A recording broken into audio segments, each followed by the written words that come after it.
This is my passion, but this is the extreme edge of that passion.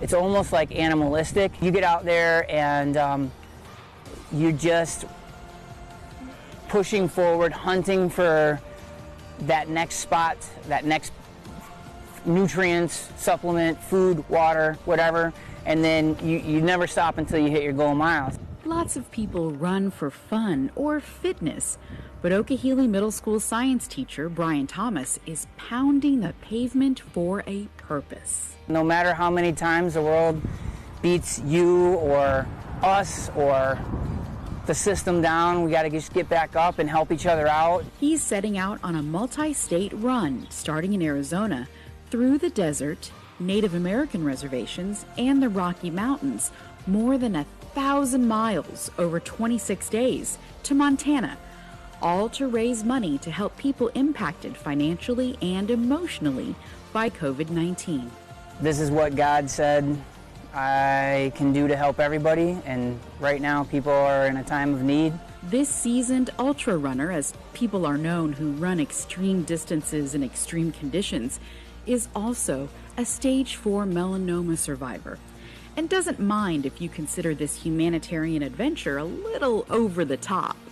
This is my 4th run. I almost died from cancer. You know, so I'm crazy. I'm just good crazy. I'm for the people. This is my superpower. This superhero is also bringing his students along for the adventure virtually. I've set up a Google Classroom with a code that my students can go ahead and log in and follow everything I'm doing. He's hoping to educate and inspire not only his students, but colleagues, friends, and family. I have 2 little girls. I just want them to remember, use your gifts and go on the adventure and try and pay it forward when you do so.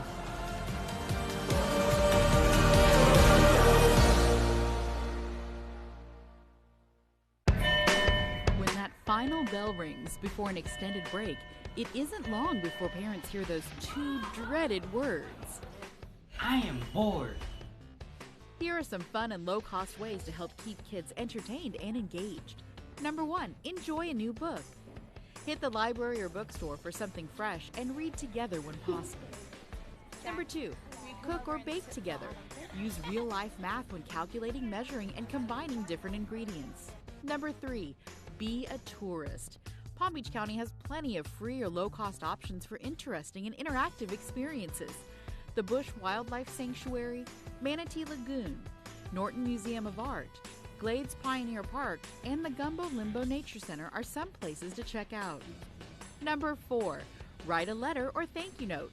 Express gratitude while working on drawing and writing. Number 5, have a family game night.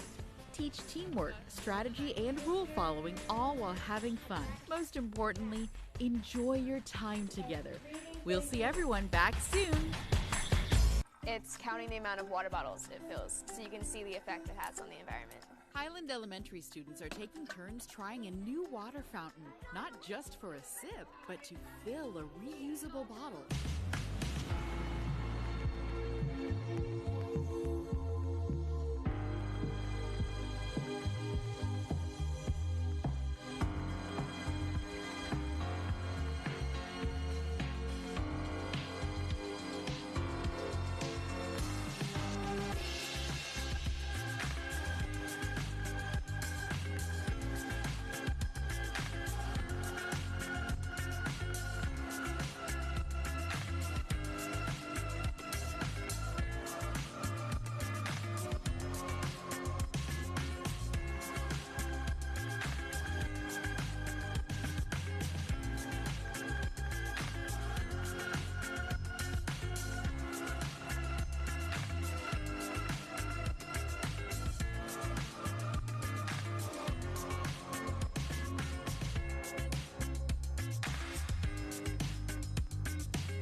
in?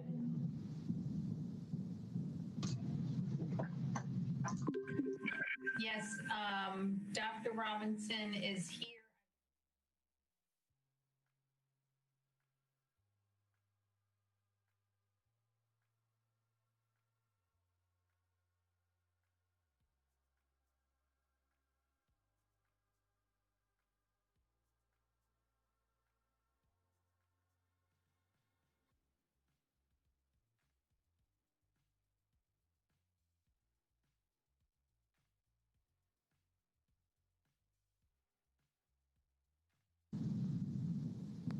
Good afternoon, ladies and gentlemen. Today, the board will participate in two meetings. We will begin the day with a special meeting for the IG search, where we will publicly interview our two finalists and then choose our next inspector general, if that's the board's desire at that point. Our virtual regular board meeting will begin at a time certain of 5 p.m. All meetings today will be conducted using Google Meet technology. For board members and staff are participating live. Viewers and listeners can access the meeting today by either watching on Comcast channel 235 or by using the YouTube link on our webpage at palmbeachschools.org. We also offer a listening-only option, which the public can access by calling 561-357-5900 or toll-free at 1-866-930-7015. The meeting ID is 1-561-880-1124 with a hashtag sign. I now call the special meeting to order. Mrs. Bass, will you please call the roll? Please verbalize your response. District 1, Barbara McQuinn. Here. District 2, Chuck Shaw. District 3, Karen BRILL. Here. District 4, Erica Whitfield. Here. District 5, Frank Barbieri. Here. District 6, Marcia Andrews. Here. District 7, Deborah Robinson. Here.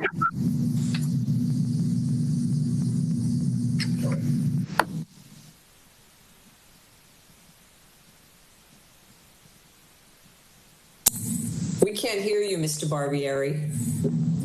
Probably better sometimes, I would think. Let's start again.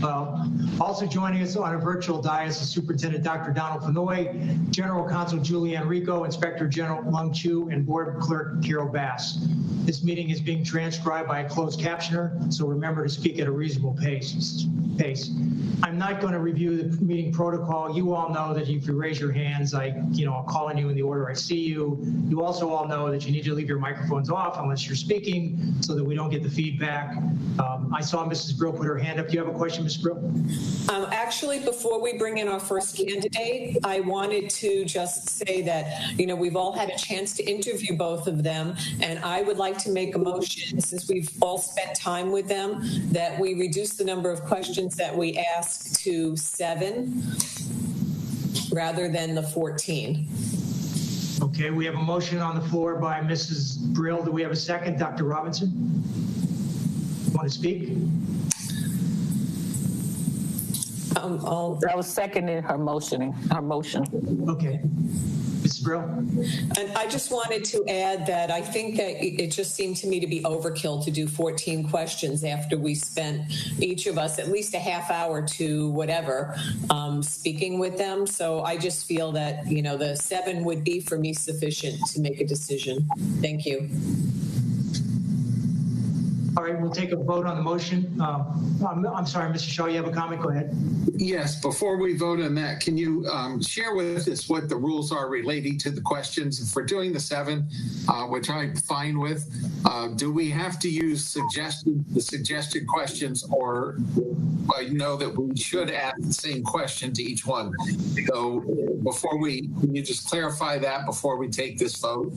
Yeah, we have to ask, according to Mrs. Rico, we have to ask the same exact questions to all 7 of the, to both of the candidates. And of course, if there are follow-up questions, those don't have to necessarily be the same. I don't believe, because they're based on the answer to the main question. So we each would go down the list. We'll start with District 1 and we'll go down the list, and each of us will ask our question and then have the opportunity to ask a follow-up.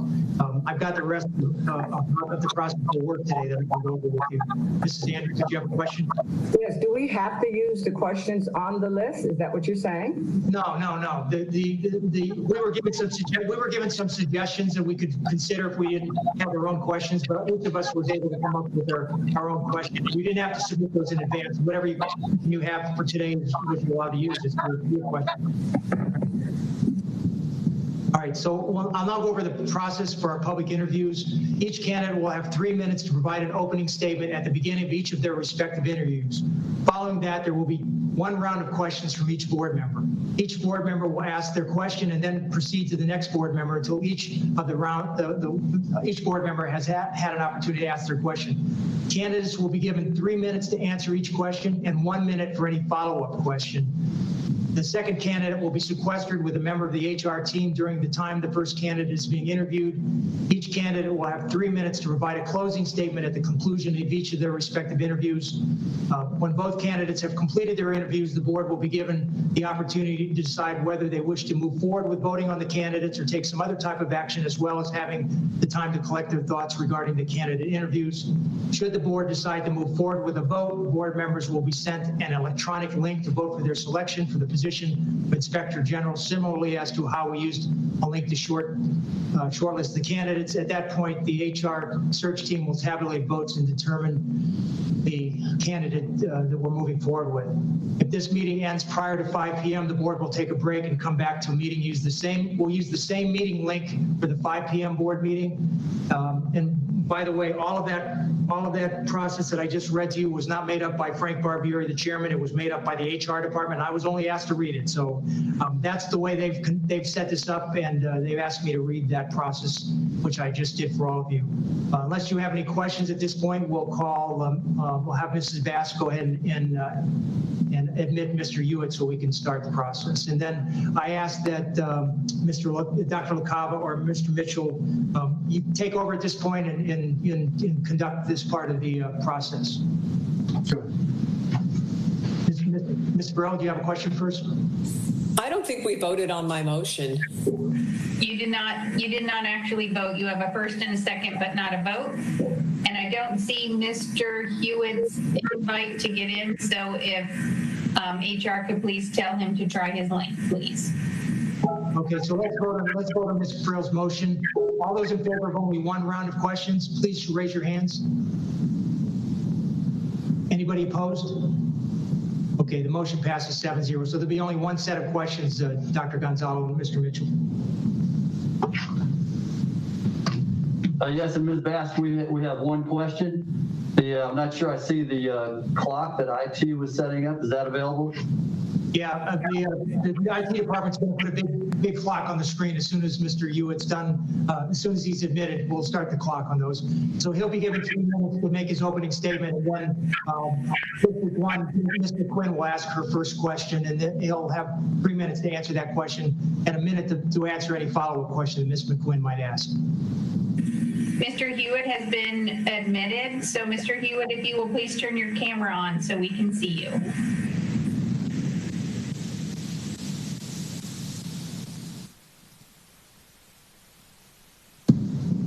Good afternoon, Mr. Hewitt. If you want to turn your microphone on, what we're going to ask you to do is at some point here shortly, I hope a clock is going to appear on the screen. You need to watch that clock because you will have 3 minutes to give us an opening statement. And then Ms. McQuinn's going to ask you the first question. She's board member from District 1, so we're going to go down the line with 7 board members, each asking you a question. You'll have 3 minutes to answer the question the board member presents. The board member asks you a follow-up question. You'll have you'll have another minute to answer the follow-up question. So as soon as you start speaking, they'll turn on that clock. So if you want to give us your opening statement, that'd be great. I just want to say thank you for the opportunity for the interview and meeting with the board. The process has been very professional to this point, and again, I appreciate that. As far as the position, as I mentioned before in my virtual meetings with the board members, I do think I have the credentials, the experience to do the job. So I really didn't prepare anything. I just talking off the top of my head here. But again, the district again seems like a good place to work. Again, as I mentioned in some of my earlier conversations, I do have 3 daughters that went through the school district, and they had a positive experience. So I'm excited at the opportunity to be a part of the district and to hopefully make a positive contribution in terms of helping to streamline the process and in terms of improving the control environment and hopefully being an asset. That's all I have at this time. All right, thank you. Mrs. McQuinn, you want to ask your first question? Sure. Hello, Mr. Hewitt. Hello, Ms. McQuinn. What is a long-range objective that you developed in your job, and what did you do to achieve it? I would maybe go back to FAU. One example might be to implement the use of data analysis software. In this case, we're talking about ACL. And I did that at FAU several years ago, and it was based on, it took, again, I would consider it somewhat long-term because we did it in phases over a period of time. And we had some technical issues along the way, and there's a learning curve, but we were able to eventually get things going.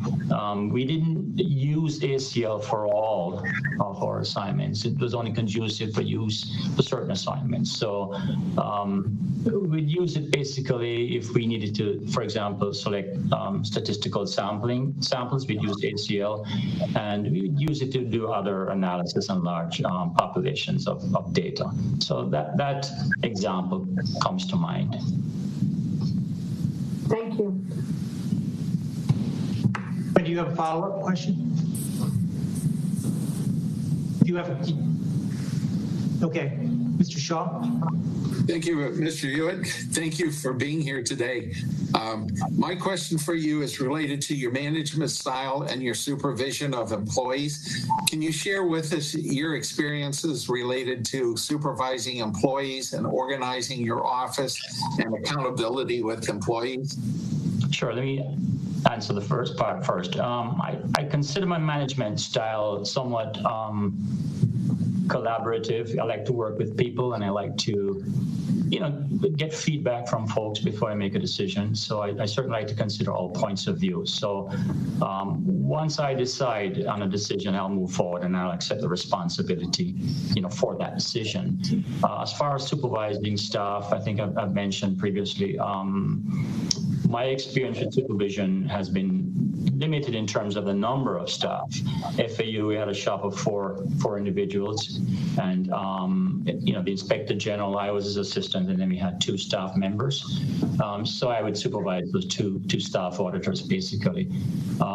Generally got along, and I think I was always tried to be fair and equitable with the staff and be professional in my interaction with the staff.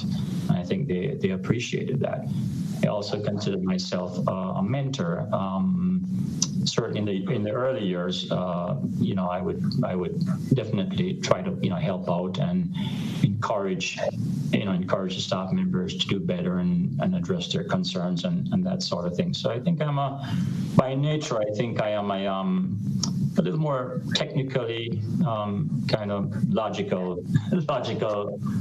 oriented person, but I do try to get along with people. And over the years, I think I've improved and continue to work on my people skills. I do believe I communicate in writing effectively, but I've also improved my verbal communication skills as well. So hopefully that answered your question. Yes, thank you. And just a quick follow-up to that. As you realize, the district is a very complicated, large organization.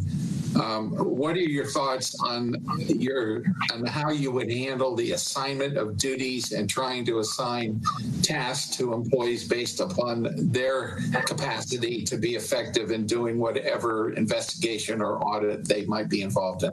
Right, good question. I think from what I can see, based on how the department is structured, it looks like there are three main areas in terms of, one focusing on the audits, another one in investigations, and a third, I believe, on contract compliance. So certainly, I would rely on that delineation of responsibility as far as getting things done.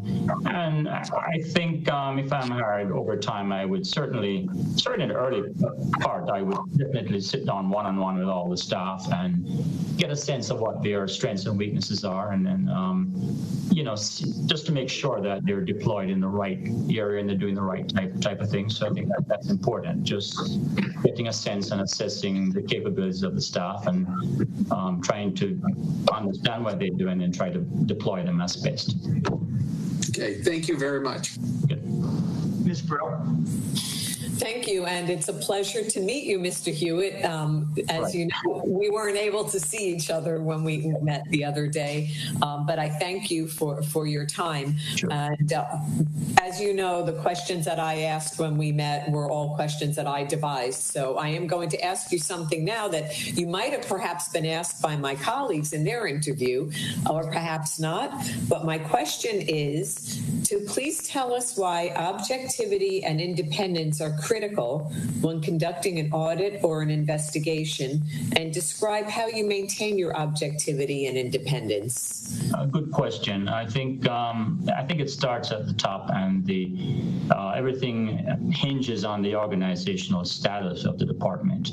So, in the case of the school district, for example, obviously the Inspector General reports to the board, which is critical for that as far as independence is concerned. Objectivity, again, they are related. I think objectivity has to do more with the individual's mindset in terms of are they going to be fair? Are they going to be impartial in how they do things? I think that's critical.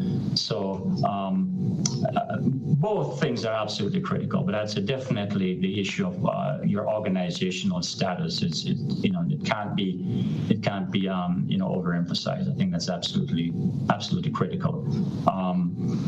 Now, having said that, I think there is a sense of responsibility that goes along. We talk about having objectivity, being objective and independent. We also have a sense of responsibility. With that comes responsibility, and I think the Inspector General does have a responsibility to exercise that authority from that independence in an ethical and professional, credible way. Thank you. Okay. Mrs. Whitfield. Thank you so much. Hello, Mr. Hewitt. It's nice to see you. I also didn't get to see you last time. Yeah, a couple of people didn't work out, but most did, I think. So. we had a little struggle, but we got through it.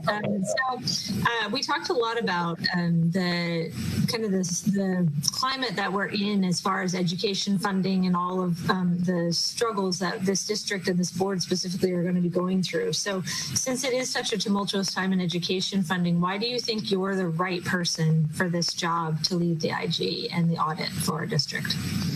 I recognize the challenges. I think our entire economy, our entire society is dealing with the current environment and things that are going on. So it's a challenge for everybody. I work with the city of Pompano Beach, and we're facing, local government bodies. We're facing similar challenges as state and county and so on entities. So that's an ongoing challenge for everybody.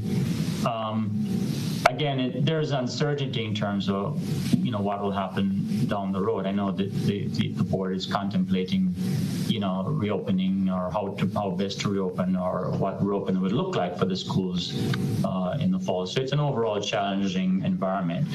To answer that part of your question, I do think again that I think I'd be able to navigate those challenges, relying on, again, my leadership skills and, relying on maybe efficiencies, for example. If we could be talking about potential budget cuts down the road unless things change. There's uncertainty there.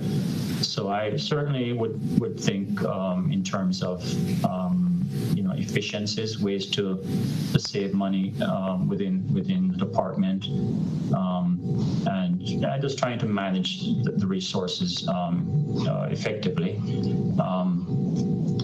On a more personal note, I certainly there's always the prospect of layoffs, for example. My personal philosophy is I would more support maybe some kind of across-the-board pay cut before any kind of layoff. I would consider the last resort, myself included in that across-the-board cut. So again, just a question of awareness and efficiency and just a sense of, the environment. With your last minute that we have on this question, can you talk about the technical skills that you possess that would lead you to be the best person for this job? Oh, good question. I've been exposed to multiple systems at the city and even more at FAU, a very complex environment. I'm familiar with, at the Pompano Beach, the main system there is called Naviline. There's a timekeeping system called ExecuTime at FAU. Main systems the main student information system was called Banner Student. Several years ago, FAU transitioned to a paperless environment called Workday. It's Workday Finance and then Workday HCM, Human Capital Management. So exposure to a wide variety of systems at FAU and the city of Pompano Beach. I'm not by any means a computer expert. I'm computer literate. I'm not an expert by any means, but certainly, as I mentioned before, I was innovative, I think, in terms of learning and helping to implement the use of ACIA data analysis software at FAU. Thank you so much. I appreciate you being here. You're welcome. Hello, Mr. Hewitt. It's been a couple of days. My question for you is, there are key departments in the district that may benefit from a collaborative working relationship with the Inspector General, such as HR, school police, among others. Can you share your views of how these entities should work together on an ongoing basis? Right, it's in the department's interest, the IG's office, to work with all the departments. But your point's taken. I think there would more likely interaction with certain departments. HR obviously would come to mind. Police, I think, would come to mind. Maybe the attorney's office and so on. So it would make sense that there might be a higher level of interaction for certain key departments. That would make sense. So I would, again, my approach would be to try to develop, good rapport, certainly with all the parts, but in particular the ones you mentioned. I think that's critical. Critical for the functioning of the department, because there's going to be, I would predict there will be some mutual reliance in terms of the IG office relying on other departments for certain support and vice versa. So general philosophy, general approach would be try to work with people in a collaborative, meaningful way.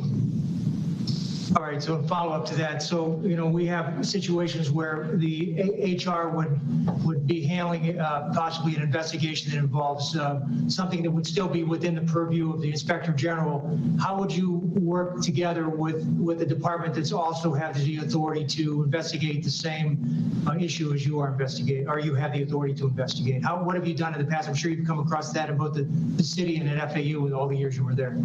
Right, I think, again, usually things are on a case. My experience and what I would anticipate with the district would be on a case-by-case basis.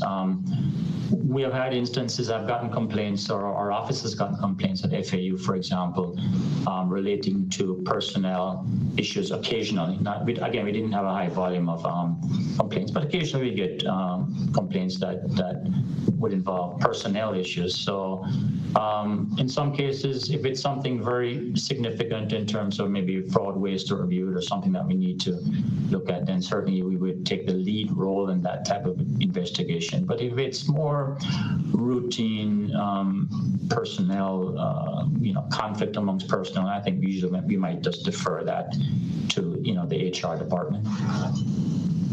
All right, thank you very much. Mrs. Andrews? Thank you, Mr. Hewitt, and it's great to see you again. Very much so. Mr. Hewitt, can you tell me, within your experiences in your current job as well as your past employment, can you tell me, was there an this an audit unit in any of your experiences? Was there a particular audit unit that you led? And if you could be specific about your workload and your leadership and some specific audit situations that you were involved with that you led. All right, good question. Again, at FAU, my situation at FAU and Pompano, my roles are similar in terms I'm currently the deputy city auditor of Pompano Beach, and I was in effect, the deputy inspector general at Florida Atlantic University. Part of my responsibility at FAU and currently at Pompano is I do or draft audit programs. By audit programs, I mean a set of audit steps or procedures to be taken in order to achieve a particular audit objective. And that document is important because it guides the audit and it kind of sets the tone and the scope of the audit and so on. So I've been involved in that aspect. Generally, I would at multiple occasions I've supervised audits from start to finish. That's pretty common. It's common at FAU, and it's a similar situation at Pompano. The difference at Pompano, because there's only 3 folks at Pompano, city auditor, myself, and we have an assistant, I would pretty much do everything from start to finish in terms of drafting the audit program, in terms of leading the entrance conference, in terms of executing the work, in terms of discussing any findings and recommendations and drafting report. Again, a similar situation at FAU. My boss in both cases would be involved in terms of if I had any questions or there was some guidance in terms of the direction, or I may discuss certain findings that come up. And certainly they would be involved. They would participate typically in the entrance conference and in the exit conference at the end. And I would generally draft the audit report, and they would edit the report, making adjustments and so on before we issue, we issue the final report. Thank you. Welcome. Dr. Robinson. Thank you. Hello, Mr. Hewitt. Hello, Dr. Robinson. So the question I have is, tell us about a time when you had to address issues related to staff morale, since those issues have to be addressed in order to have camaraderie so that you can work together effectively and efficiently. Very good question. I'll go back more to FAU. Again, it was a small star, 4 individuals, and generally, everyone got along. No, I was at FAU for 22 years, so there were occasions over those years where we would have some conflicts with some subordinates, and during that time, we did eventually have to terminate maybe about 3 employees over the course of that time. When I say, I mean in conjunction, myself in conjunction with my boss, we had to do that. That's always that's almost like a last resort, a very difficult decision. But in those, I'd say maybe 3, maybe 4 cases over the years. But sometimes, certainly you try to have some, counseling and some remedial action to address issues, but sometimes it doesn't work. And at some point, things don't work out, and you have to make that call. Always, in our case, a very difficult kind of gut-wrenching decision, especially for my boss, certainly for both of us, because you're talking about someone's livelihood. Very difficult, but in some cases, it just had to be done. But in a broader sense, like I said, my personality is such, I try to get along, with everybody as much as possible. And in most cases that would work. In some cases it doesn't work. There's certain people I know from experience I've dealt with that you try to compromise a little bit, try to reconcile, and some people have no interest in compromise or reconciliation. You're in effect, almost wasting your time. That's an extreme case, but certainly that's out there. I do recognize again, and that the department, the IG department of the district is a larger department, certainly more folks than I'm used to, but I don't know if that's necessarily a concern. And as I mentioned, if I were hired, one of the first things that I do obviously would be to meet collectively with the staff, but also on a one-on-one basis to kind of, find out what folks are doing, learn their jobs, and find out any concerns that they have. Now, over time, I would learn more, and I'd be, make better decisions over time. But certainly initially, I'd want to talk to the folks one-on-one, what's troubling you, and then over time, we'll see what adjustments or what changes that need to be made. Initially, I wouldn't expect there wouldn't be any wholesale major changes initially, but I would think certainly for a few months there'd be a learning process, and then eventually may get to some point of some changes. And even those changes I would anticipate would be incremental changes. I wouldn't come in and try to just change things. I'd invest some time in learning and understanding the environment and the folks I'm interacting with. Thank you, Mr. Hewitt. At this point, we'll give you 3 minutes. You could any kind of closing statement you'd like to make to the board. Just again, I'd like to thank thank the board members for the opportunity. I know there are lots of other good candidates out there. I think I'm a decent candidate, but certainly, there are lots of good candidates out there, and everything is competitive. So I feel good about the fact that if I get hired, that's great. If not, I still have a job, so that's the good news. But I certainly appreciate the opportunity, and like I said, I do feel honored that I was selected as a finalist for the job, and that I think that does say a lot. Sometimes you feel a little bit inadequate sometimes, but I think I'm competitive with the others. And again, if you hire me, again, I'm not perfect. You're not perfect. Nobody is, but you're going to get a dedicated, disciplined, focused employee.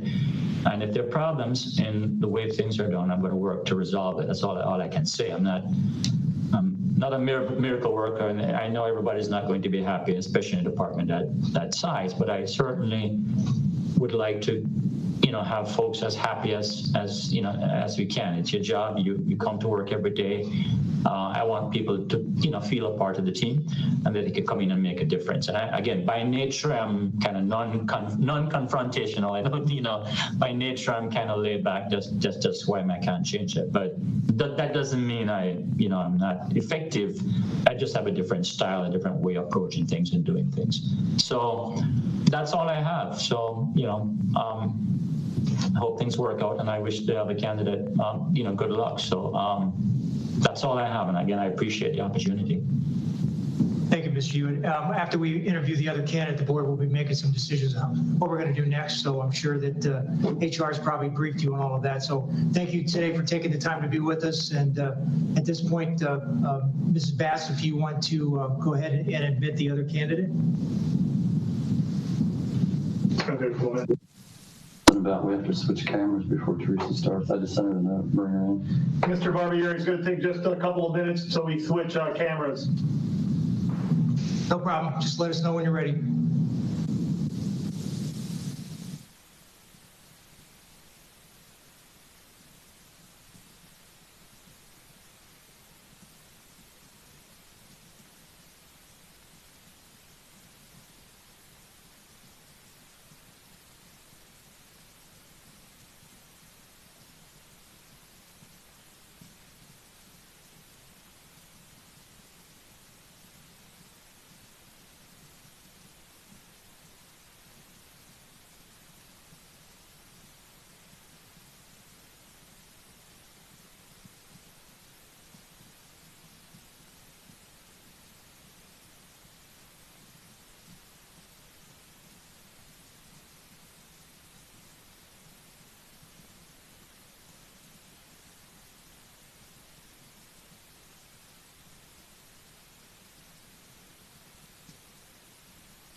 Mr. Barbieri, she's in the room. We're just wiping down everything in that room, and she'll be starting in less than a minute. Okay, thank you.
Mr. Barbieri, I was just informed they're having a little bit of a technological issue, so they're working on it with our IT. And as soon as I know more, I'll let you know. Oh, okay. Thank you, sir. I've just admitted her to the meeting. We're not having technological issues. Ms. Michael, can you see us? And can you turn your camera on? And also just letting you know, Mr. Barbieri, that Barbara McQuinn is also having technical difficulties, and she is currently out of the meeting. There is Ms. Michael. Great. Yes, I'm here. Good afternoon, Ms. Michael. How are you today? Good. How are you all doing? We're great, thanks. So I just want to explain what we're going to do. So we're going to give you 3 minutes to have an opening statement, and then each one of the board members will ask you one question.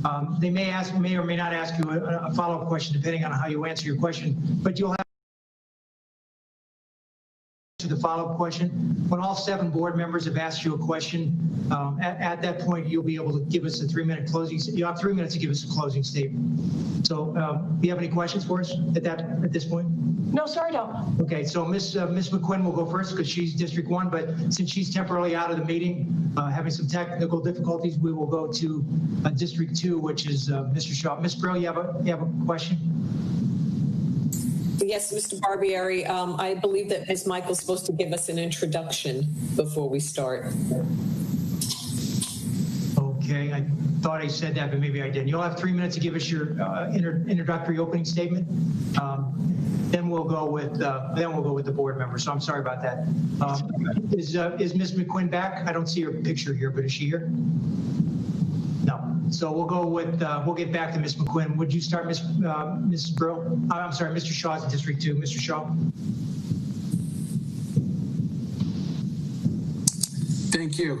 Thank you, and welcome, Mrs. Excuse me, Mr. Shaw, excuse me. After Ms. Brill corrected me, I realized that I still did not give Ms. Michael 3 minutes. So I'll get my act together here. It's been a little stressful today, as I'm sure for all of you. But Ms. Michael, you have 3 minutes to give us an opening statement. So please do so at this time.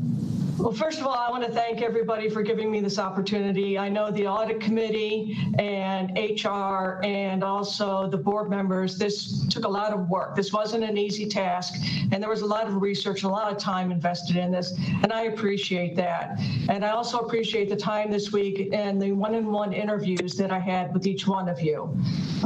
First and foremost, I have dedicated a little bit over 23 years of my career to working in the Inspector General field. And this is something that I'm very passionate about. I have not become jaded over the years. I still believe in it, and I believe in the oversight. And I also believe in education, as in this is one gift that you can give a child that you can't take away. And this is a very positive point for a child. And this is something that, especially in these times with what we're faced with right now, we have to have the most accountability and the most oversight. And that's why I believe at this point, you have to have an Inspector General that is going to work with their stakeholders and be able to communicate with them and have the experience behind them to do so. And I believe that I am the candidate that can do that with you and with the school board. Thank you. I don't see Mrs. McQuinn back yet, so Mr. Shaw now. So I'm sorry I interrupted you before, Mr. Shaw. Oh, that's fine. Thank you, and again, welcome. My question for you, I'll have 2 parts. The first one is, can you share with us a little bit about your management style, how you supervise employees, and how you would organize your offices related to your day-to-day supervision of employees and accountability? That's an excellent question, and it's something that's very important. And I know that it's something that's on all of the staff and the office's minds. First and foremost, you have to make a connection with the employees. I have to understand what they want. What are they looking for? What are their career goals? There's nothing worse than feeling as though you're just a number or a cog, that your supervisor doesn't care, or doesn't take a personal interest in what you're doing or what your aspirations are.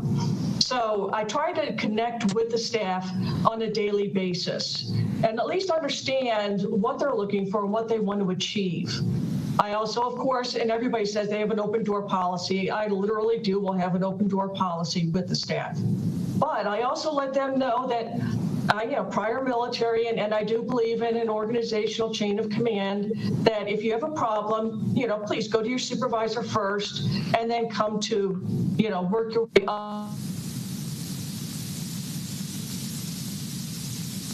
with that person. But I am here and I will help in any way possible. So I'm very hands-on. I believe in having a lot of communication. I don't believe in just throwing paper at somebody. There's a lot of talking. And I believe in having meetings and a free flow of communication. And let them know that I've been in their shoes and I haven't forgotten what it's like to be a line staff or a director or a manager. I've been there and I haven't forgotten it.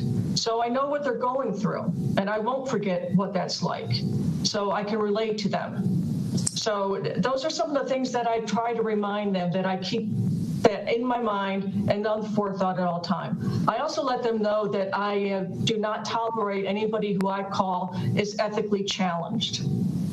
In the Office of Inspector General, you have to be above reproach, and that you cannot compromise one bit. And that is something that we set the standard on, and that is something that there's no ambiguity.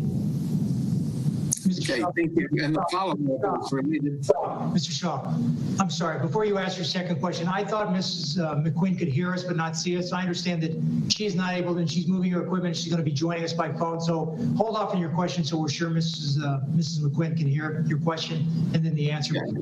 Proceed.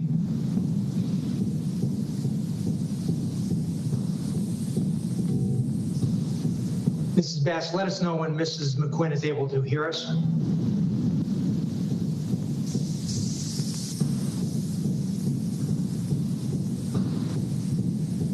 Will do. I am talking with her now. Does that mean she can hear us? I'm only texting with her. Okay. We should wait. We should wait until Mrs. McQuinn has an opportunity to hear the other questions and certainly hear Ms. Michael's answers.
Sorry, Ms. Michael. At least we can hear you, so that's good.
so everyone knows, our IT department is working right now with Mrs. McQuinn to try and get her connected. So hopefully I've got great faith in IT. They've been able to handle everything else. I'm sure they'll figure out some way to fix this one.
Mrs. McQuinn, apparently in Mrs. McQuinn's area, there may be an area outage where she can't even connect by telephone at this point. She's asked if we want to proceed without her at this point. Mrs. Rico, you see any issues with that? The board members asked to proceed without her.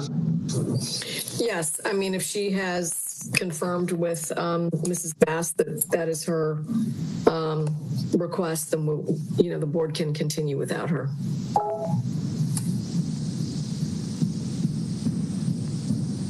All right, so at this point, hold on a minute. Ms. Rico, I want to talk to you. Please call me on my district cell, on my cell. Mrs. Anders? Since we eliminated some of the questions, we didn't need as much time as we thought we needed. Is there a possibility for us to get a break while we work to get Mrs. McQuinn? Yeah, let me find out what's going on, Mrs. Anders. Hold on a minute.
So on the advice of legal counsel, we're going to take, following Mrs. Andrews' suggestion, it's certainly, it's unfair that, the Mrs. McQuinn is not going to be able to hear the questions and answers. So at this point, let's go ahead and schedule a break we'll start with 15 minutes. So we'll give 15 minutes, and if we still don't have Mrs. McQuinn, we may extend that break. Mrs. Bass? So Mrs. McQuinn is joined by phone. She can hear you. She can't speak. She's going to email me her question and said if you will read her question out loud, or I can read her question out loud, she can hear Ms. Michael's response. Will that work? That's great. I was just concerned that she was going to have to vote at the end without hearing the question for the candidate. So certainly that's fine. So as long as you're confirming Ms. McQuinn, and when we get to Ms. McQuinn, which is actually right after Mr. Shaw's done with his follow-up, and we'll go back to Ms. McQuinn. So if you want to get her question, be prepared to read it. That would be great. So at this time, Mr. Shaw, would you like to ask your follow-up question? I'm sorry, Ms. Michael, for the hold-up here. Yeah. Thank you. This will be a memorable experience for you, Mrs. Michael. My follow-up is, as it relates to your management style and your day-to-day operating procedures, will you address the issues of the assignment of duties to the employees in the office and setting the workload based upon the expertise or needs of particular audits, so that you assure that we've got accountability? Mrs. Michael, turn on your mic. Turn on your microphone.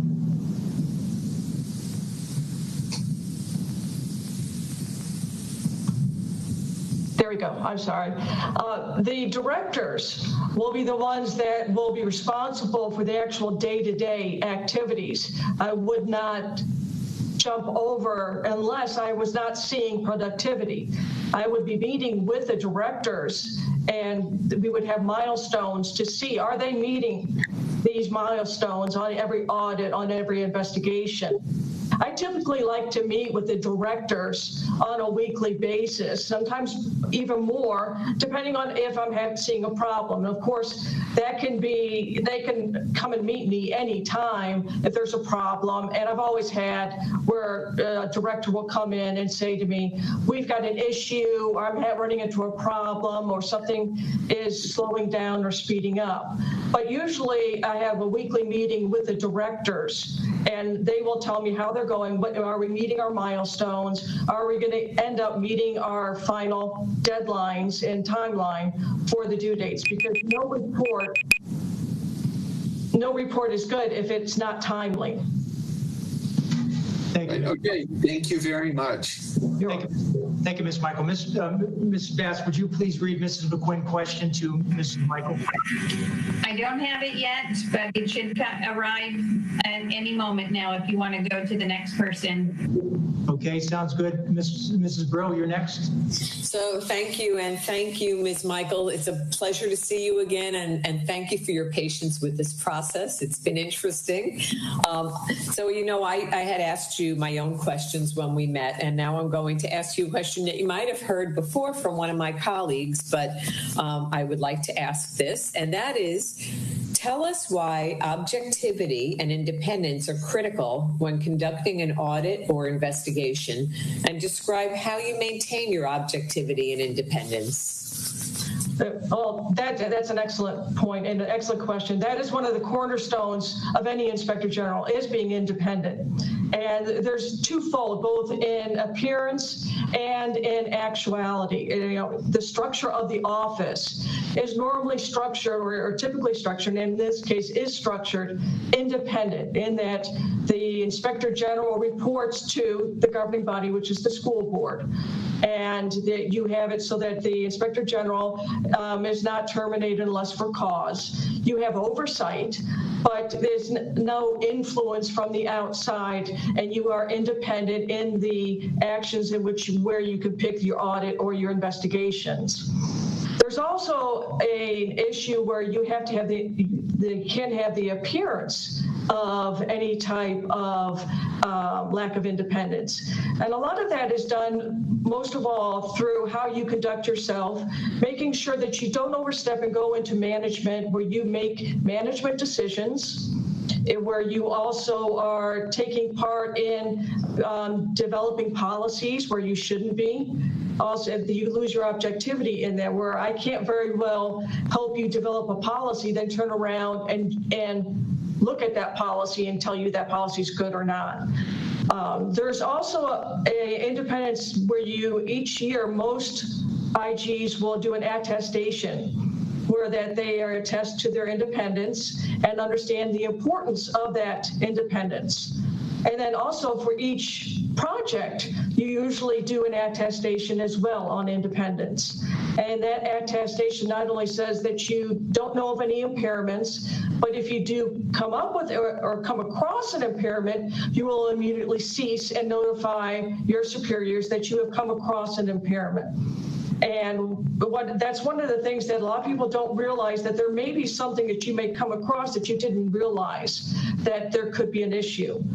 And you always have to go back to your plans, your work plan, your audit plan, your investigation plan, to make sure that you're not having going down a different trail, and you're staying focused, and that maintains your objectivity in a lot of ways. And you speak, and you've got to communicate with your supervisors to make sure that you're not just following what you believe is important and what you think is what is necessary to be done. So education, looking back at the plan, those are the issues that you have to maintain. But independence is crucial. If you are not independent, and it doesn't mean that you don't communicate with your stakeholders, but if you don't maintain that independence and that objectivity, you are not going to be an effective Inspector General or have an effective office. Thank you very much. Mrs. Bass, is Mrs. McQuinn's statement ready? All right, question ready? Yes. This question is from Barbara McQuinn. What is a long-range objective that you developed in your job, and what did you do to achieve it? I think one of the long-range objectives at the Department of Financial Services when I first came on board was for the accreditation. Initially, when I entered the Department of Financial Services, they were not accredited. There were some issues with the CFA accreditation. They weren't really following the Green Book standards very closely. They had no policies, no procedures. They didn't have a case management tracking system. And when you're not consistent with the way you do things, you have a lot of problems. You can very well explain, well, we did it this way, but we always, but I don't have a policy. Okay, well, but we always do it this way. That people can understand, okay, we understand why you did it. You don't have a policy. This is why you always do it that way. So CFA, having the accreditation, that was one of the main focuses of what I went to with DFS. Also getting more of a communication and more of a structured office with DFS. That was one of my long-term goals with them, and we established that. We had great communication. I was working with the different departments, the different division directors. We were doing a lot of classes, a lot of trainings. So they actually understood that we were a resource for them to utilize, and that we were just Monday morning quarterbacks coming in to say, I gotcha. And they actually reached out, and we did training for the attorneys. We got them some CLEs. It was a great environment, and I think it had a good impact, and our statistics showed that in the end. Did I cover the? I see Mrs. McQuinn is back. Mrs. McQuinn, you want to turn your microphone? If you have a follow-up question for Mrs. Michael, you can ask it at this point. I don't have a follow-up question, but I'm so happy to see all of you. Thanks. We're happy to see you again, Ms. McQuinn. Mrs. Whitfield, you'd be next. Thank you so much, and thank you, Ms. Michael, for being here. We really appreciate you. So this is an extremely tumultuous time for education funding and for the district in general, with all the things that we have coming up. Why do you think that you are the right person to lead the IG department and the audit department at this time? I have 23 years experience in this field. I have attained the certifications. I'm a certified inspector general, certified inspector general investigator. I'm a certified fraud examiner. I've worked through the different levels. I know how to supervise a audit division. I know how to work with others. I also understand the school system. I have a sister who's an educator. And I also understand that the times, the way the times are, we have to hang on to this money. And this isn't a time in which that we can be careless with our funding and with our times. I'm familiar with the county as a whole. There's some areas in which have been underserved, and they're receiving attention now, and we are bringing the resources there. But now more than ever, we also have a lot of tension, and there are a lot of, we've got violence, you've got a lot of issues that I have seen from my time with the Department of Corrections and Department of Juvenile Justice that I think I can bring forward. And I believe I'm a leader.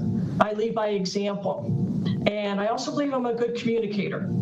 And I want to work with people. I don't dictate to them.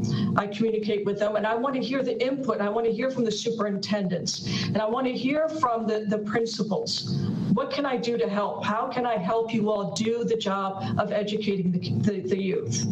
I'm not just here to tick a box and to say, I got you. That's not my purpose. How can I help you do your job? Thank you very much, and thank you again for being here today. Thank you. Mrs. Michael, as soon as I find my question again, it's like this phone doesn't stop the whole time I'm here. There are key departments in the district that may benefit from a collaborative working relationship with the IG, such as human resources, school police, among others. Can you share your views of how these entities should work together on an ongoing basis? You have to. Every IG's office works closely with their HR. You also, with school police, that's excellent that you have that. I've worked with law enforcement before.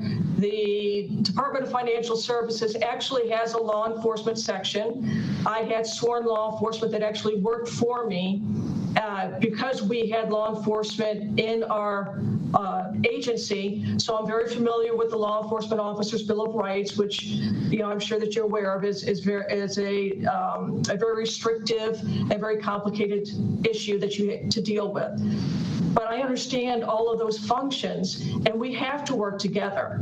HR, many times, if we work together, we can sit there and I can assist them on doing reviews. There may be issues where I may not understand where they are going with the policy. I need to understand where their policies are, how they are looking at different factors. I don't want to overstep because I don't make policy decisions for HR. But we have to work together because I may do an investigation in which they are going to make a decision on. As far as the police officers, if I come across something that's criminal in nature, I'm going to stop. And if it's a matter that is something for law enforcement, I'll refer to them or to the state attorney's office or whatever jurisdictional issue should be there. As far as HR, they have to have a product from me that they can use, that they can understand. So I may have collaboration as far as they may not like the report the way it's written. Maybe they want an executive summary that is easier for them to utilize. Or maybe they want something that's a little bit different to help them with their process. Or that would be easier for them to use with the union. So those are things that I'm very flexible. There's nothing that's written in stone as long as it's not a policy or a law violation. If it's something that helps HR or the school police, then we should work together. Thank you. So I have a follow-up question for you. So I understand, the working relationship is very important between, the IG and those other departments. But what if you have a situation where, your authority is pretty broad as the Inspector General, and it's an issue that both you would have authority to investigate as well as the Human Resources Department. How would you handle a matter like that where both departments have the investigative authority?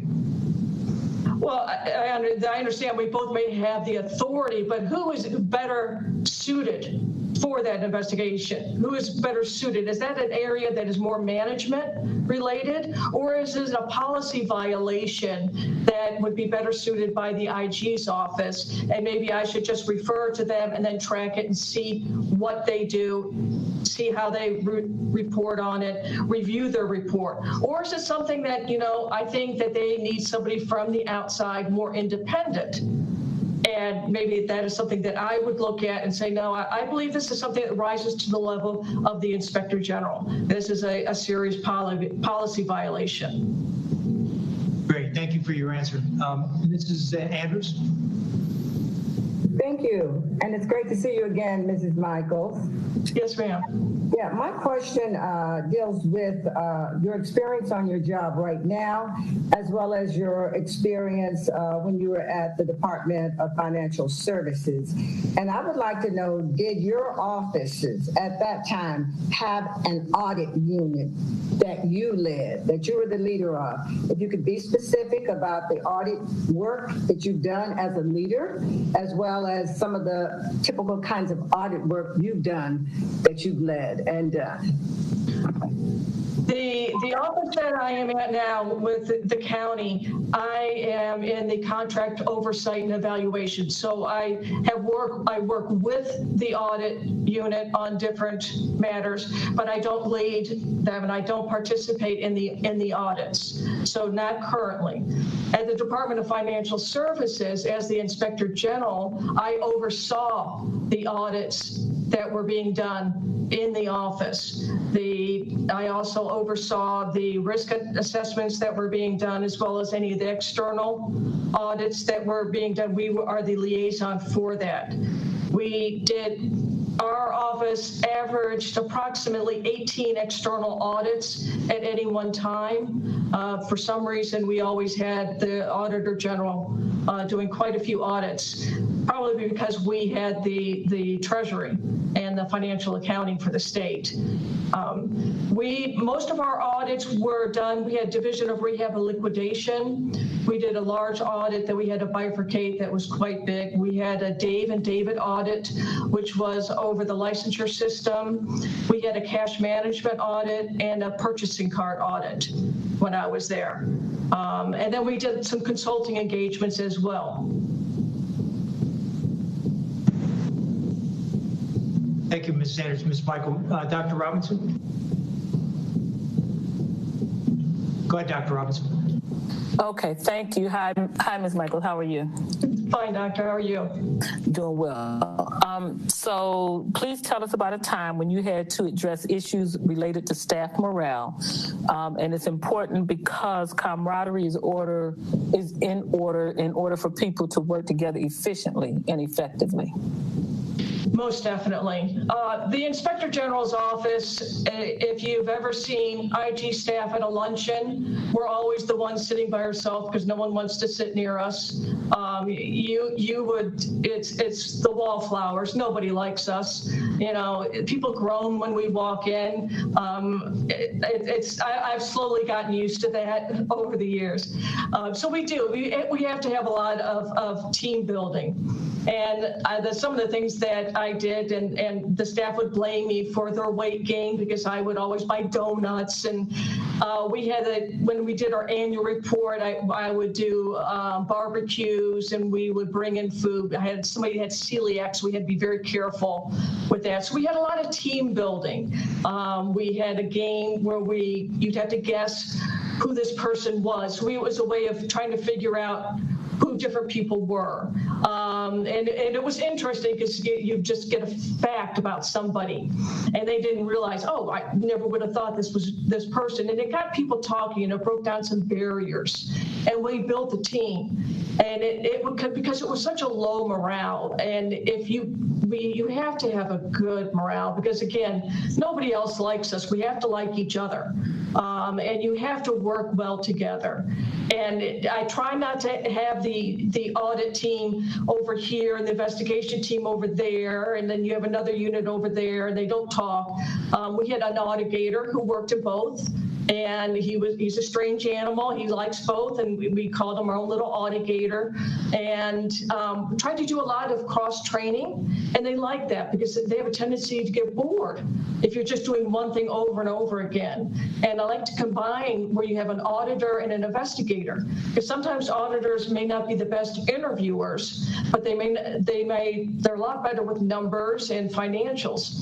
So putting the two together works very well. And I've gotten some great results that way. And they're not so divided, and it brings everybody together. And I remind them, nobody sees auditor, nobody sees investigator, they just see OIG. So when you walk out of this office, forget that, they just see Inspector General, that's all they see. So that's what I do. And everybody usually has a laugh. I can be a little bit of a prankster with the office, so that I try to keep things a little bit light. But again, ethics are very important to me. Did I cover the question for you? You got a thumbs up from Dr. Robinson. So at this point, Ms. Michael, if you'd like to take 3 minutes to give us a closing statement, you may want to incorporate a little bit of your beginning statement so Mrs. McQuinn can hear it also, if you'd like to. Again, I'd like to thank you all for giving me this opportunity. I know that you've all taken a lot of time. I've met one-on-one with you. I saw the work that the audit committee put into this. I saw the work that HR did, and I saw the time that you all put in looking at the policies, the qualifications, looking at 20.55. I saw that, the work that the Inspector General put in. He has dedicated, and built this office up with your help and the support. And I know people in the office right now. I know, two of the staff there. And I want to continue to build on that and improve on that. And I believe that the years I have, I've made tough calls. I've done whistleblowers. I've made the determinations on whistleblowers. I've, supervised investigations on whistleblowers, and I've made the tough calls. I've done what it has to be done, and I think I can help you all do the job that you all want to do. And again, I appreciate the time and the consideration, and I hope everybody stays safe and stay well in these very tumultuous times that we have. Thank you. Thank you, Ms. Michael. So what the board will do now after you leave us, we will have a discussion on what we're going to do next, including whether we're going to vote and how we're going to vote and all that good stuff. And so at this point, it was nice seeing you today, and I'm sure that you'll be getting contact from HR as to what exactly is happening here afterwards. Okay, thank you very much, everyone. Thank you. You're welcome.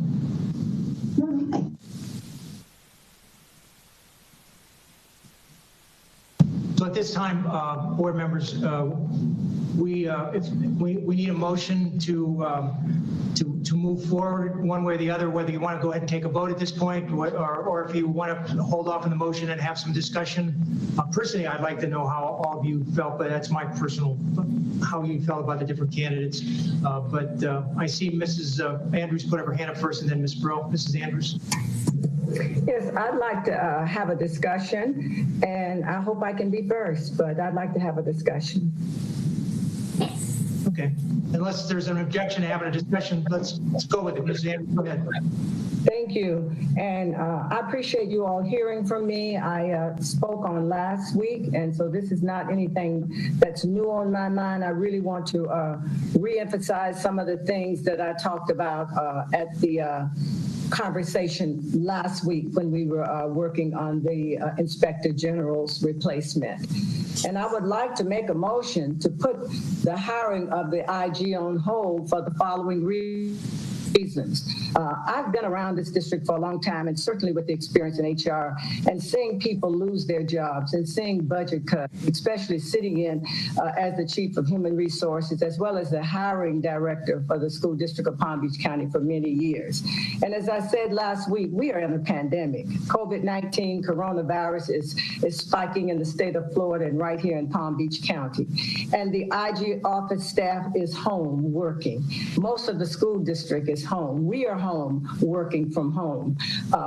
We may be entering a real budget crisis. We don't know all of the pieces of the budget crisis yet, but we heard Mike Burke tell us that we might have to lay off people. And that's a big deal. And I've been a part of that when we've had to deal with laying off people in my history with the School District of Palm Beach County. We're now sitting here on a hiring hold. As a school board, we have actually been a part of this hiring hold for the last maybe semester, where the district has not hired people. We said we have a hiring hold because we anticipate a budget crunch, a real budget crunch, where we're not going to get the money maybe from the state, the feds. We still need money as we get to our new normal as it relates to educating our children. And we just heard just a week or so ago from Mr. Burke that we may need to cut supplies for schools. So I'm really worried at this point in time. This is why I want to say this. Just last week, we as a board voted to reconstruct the legal department in order to save money. And Mr. Chu is retiring. We know that his last day is June 30th, but we could save pretty close. And I did call the district to find out $233,000 plus with benefits if we don't move on this position at this time. That's a lot of supplies. That's a lot of help for schools. And it could be, it's several people positions that we're talking about right now. We need to be creative on how this office can be run with the goal of saving some money for the School District of Palm Beach County in this critical time.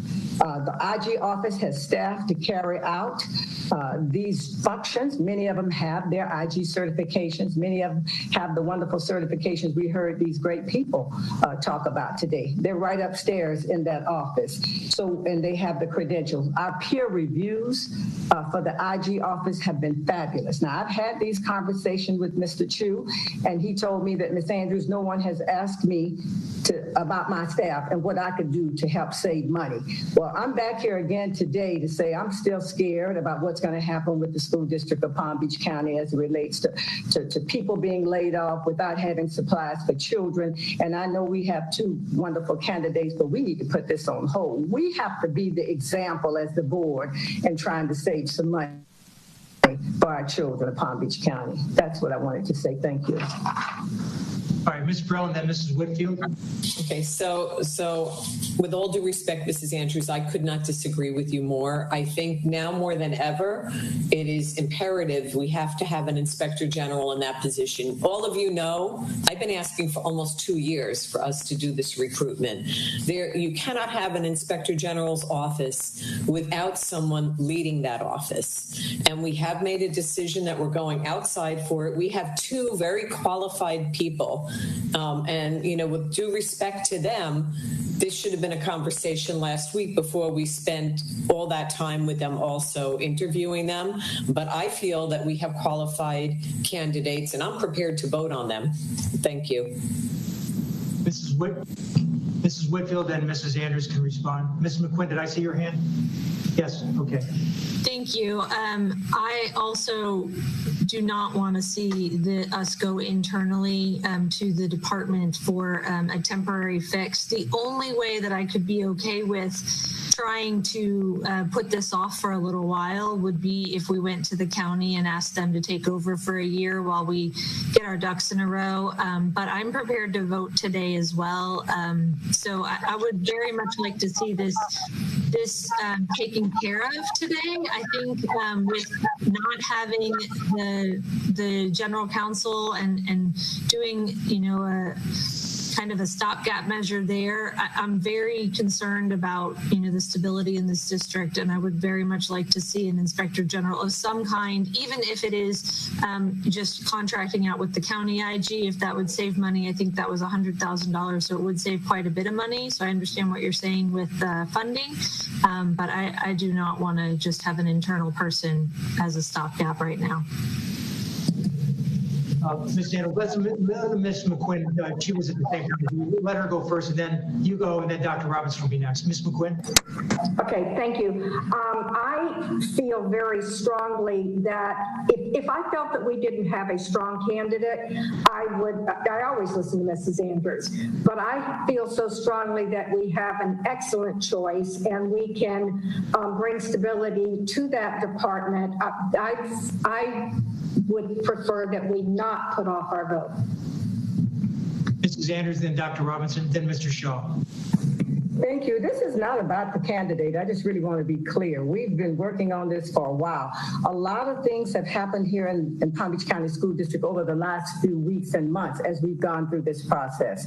And I know that we've had a lot of candidates that have dropped out, and we have a pandemic, folks. People don't leave their jobs just like that. When I look at the candidates right now that we're talking with today, I figure they can do that job. But I'm talking about the children of Palm Beach County and our money situation where we are now. That's why last week when I was talking about the county, we could save, if that's the case, we could save $100,000. We're talking about supplies for children and things that we need. We've got to be creative. We were very creative with the general counsel and doing that piece. And I've asked Mr. Chu to speak it up about it. He did not want to say anything, but I need to be on record saying that right now we are the leaders here. I know that we need a great inspector general's office, but guess what? Our peer reviews are great. We have great people up in that office. So I want to commend them for all the work they do. It's not just Mr. Chu up there getting the work done. It's the people in that office doing it. And they have gone through these same certifications, the people that we've talked about. Now, we wouldn't have gone on and on and on with this, but we kept this process going because we really wanted to see if we could get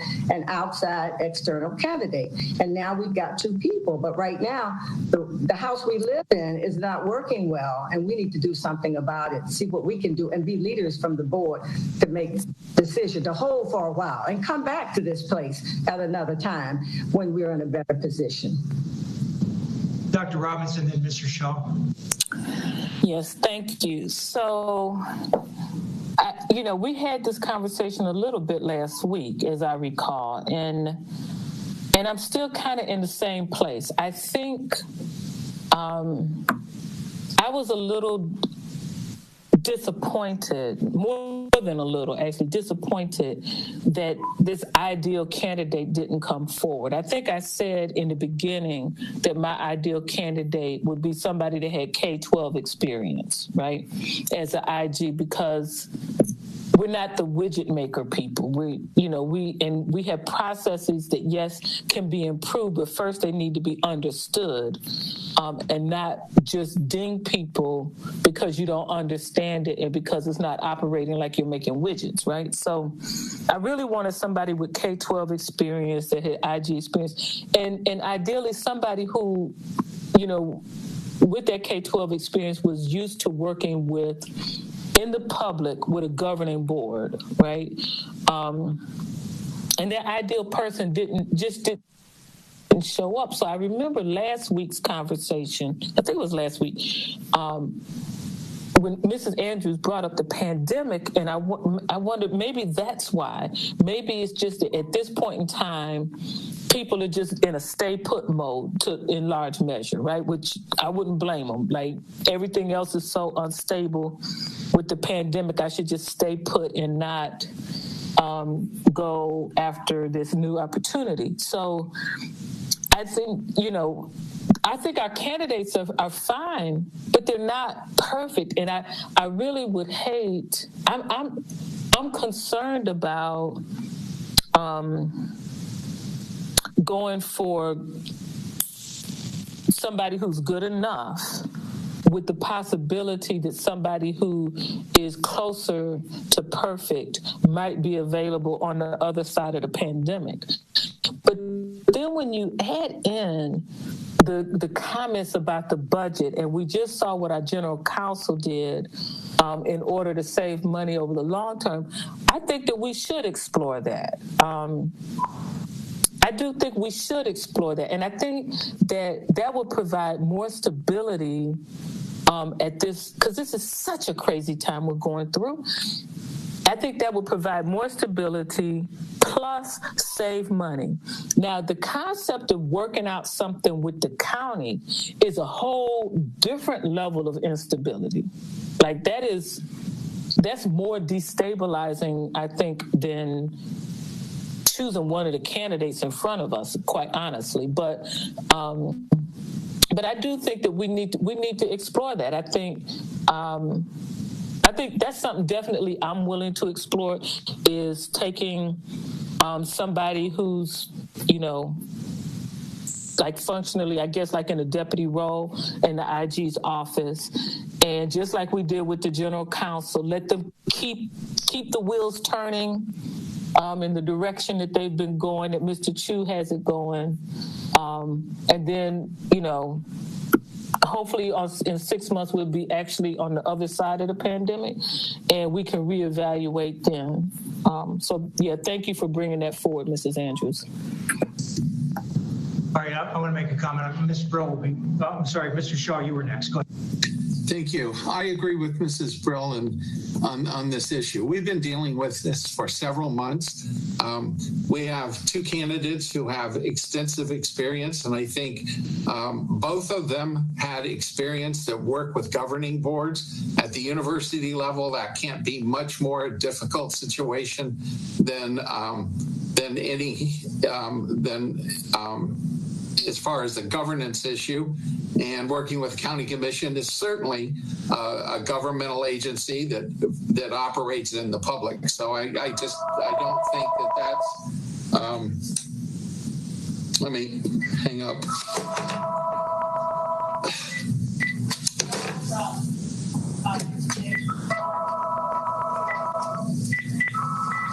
Sorry about that.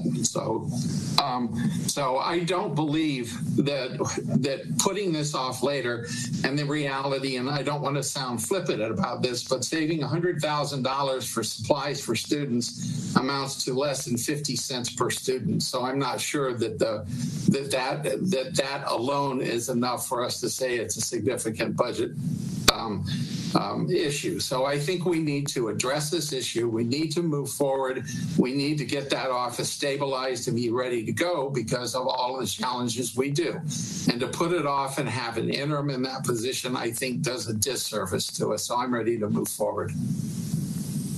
Thank you, Mr. Shaw. So before I call Ms. Brill again, I want to make a comment. I agree with both Ms. Brill and Ms. Shaw.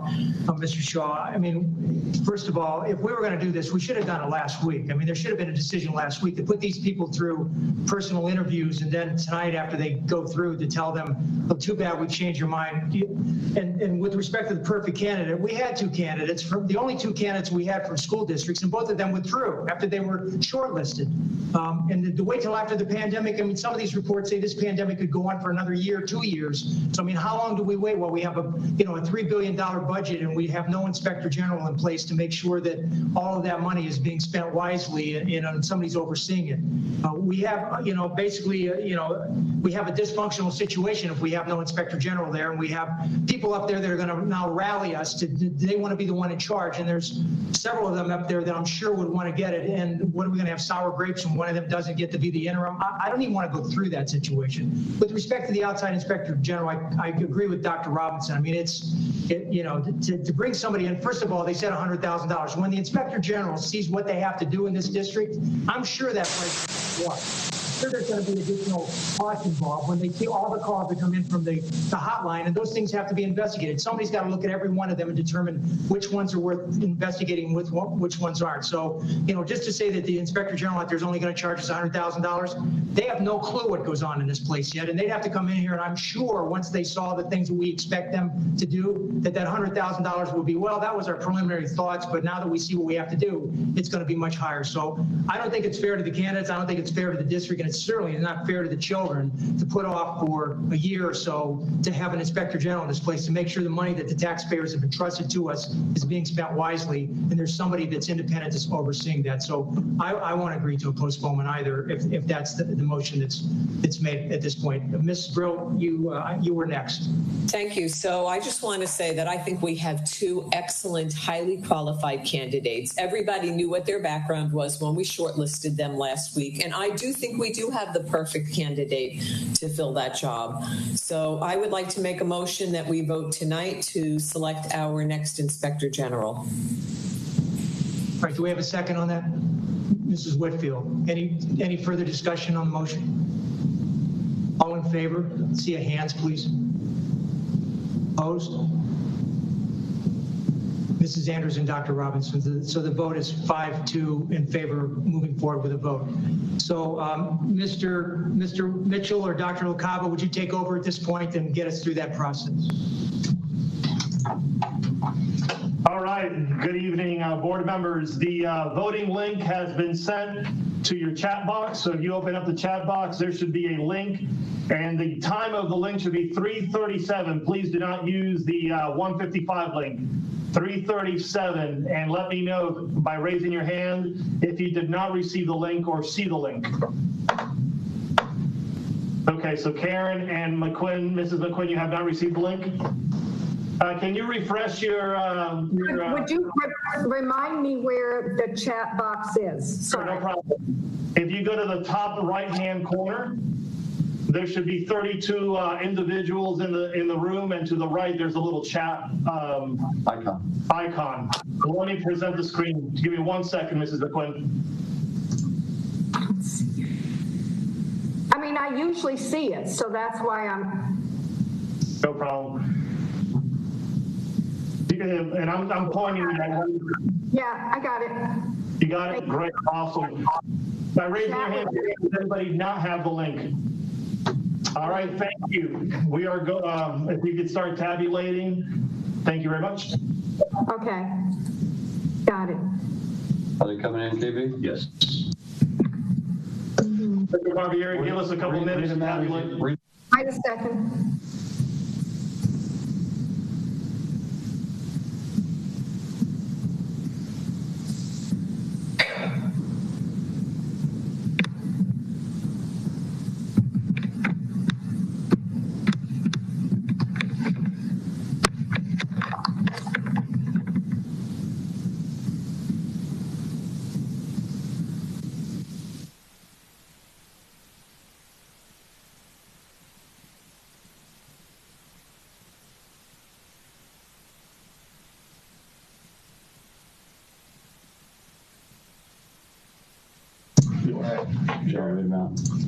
All right, the tabulation is complete. Mr. Mitchell is going to go through the votes.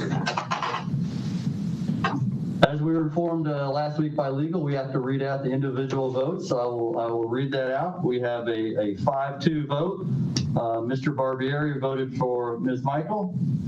Dr. Robinson voted for Ms. Michael. Mr. Shaw voted for Ms. Michael. Ms. Whitfield voted for Mr. Hewitt. Ms. BRILL voted for Ms. Michael. Ms. McQuinn voted for Ms. Michael. And Ms. Andrews voted for Mr. Hewitt. So that's a 5-2 vote for Ms. Michael. Okay, so what's the process at this point, Dr. LaCava or Mr. Mitchell? Do you notify them, or what do we do next here? Yes, Mr. Barbieri, we'd ask, would you like us, we can notify Ms. Michael that she's been selected as the vote. We can invite her back into the meeting if you'd like her to make a statement or like the board to say anything, or we can inform her we'll be in touch with her to work on the next steps. And I assume the board would appoint somebody to work with legal and HR to effect a contract. So at this point, I personally would like to see her come back on the screen so we can congratulate her and talk to her. Unless I see an objection from anybody's hand, we'll go with that. Okay, yeah, but you want to get her back for us, Dr. LaCava? Yes, we are doing it right now. Give us a couple minutes and we'll set it all up. Okay, great. Thank you.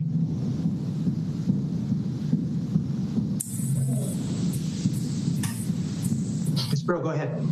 In the meantime, can I make a motion that you work with HR and legal to work on the contract? Mr. Barbieri? Certainly you can make the motion if somebody wants to second it. That'd be the question. Ms. McQuinn, are you seconding that? I am seconding. Thank you. All right. Would you board like to have any discussion on that? Don't feel free to to disappoint me. That's fine, or embarrass me. So it's okay. Say whatever you want. But if there's any discussion. All right. All in favor? Opposed? I guess I'll vote for this too. So the motion is 7-0 for the board clerk. So thank you, colleagues. I will make sure to work on this quickly and get something back to you as soon as possible. Mr. Chair. Can I clarify Dr. Robinson's vote, please? I saw her hand come up late. 4? Okay, perfect. Thank you. And I'll be admitting Ms. Michael back in. Okay, Mr. Chu, did you have something you want to say?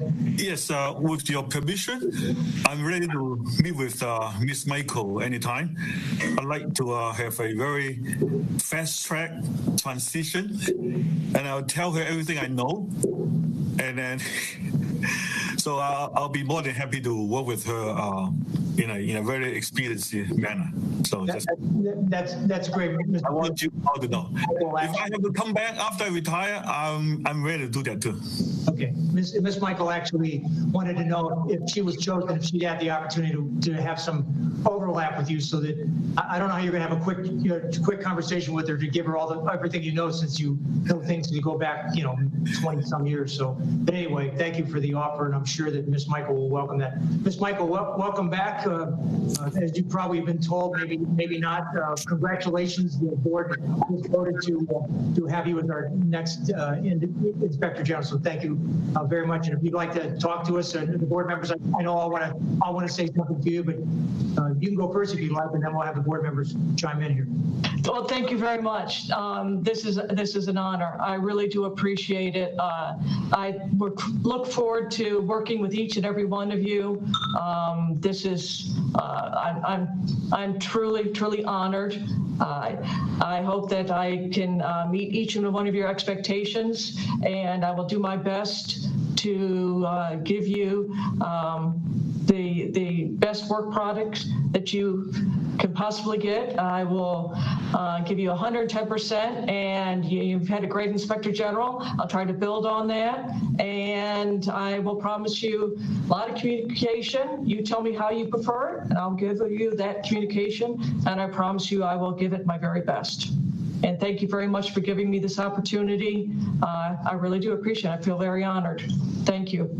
You're welcome. Board members who would like to speak next? Ms. McQuinn, go ahead. I just want to say to Ms. Michael that I feel very honored that you have chosen us. Don't give us a tough time, please, with the contract. I understand. Mrs. Whitfield? I just wanted to say welcome aboard. I'm so glad to have you. Thank you so much for sticking it out through this long process. I know it was very, very difficult, and I'm very glad to have you, and I look forward to working with you. Thank you very much. It was educational. That's for sure it was.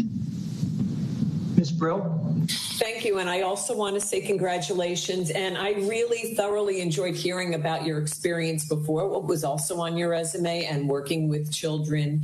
And I just think that you will fit so well in with our culture and our office. And so I just want to say welcome aboard.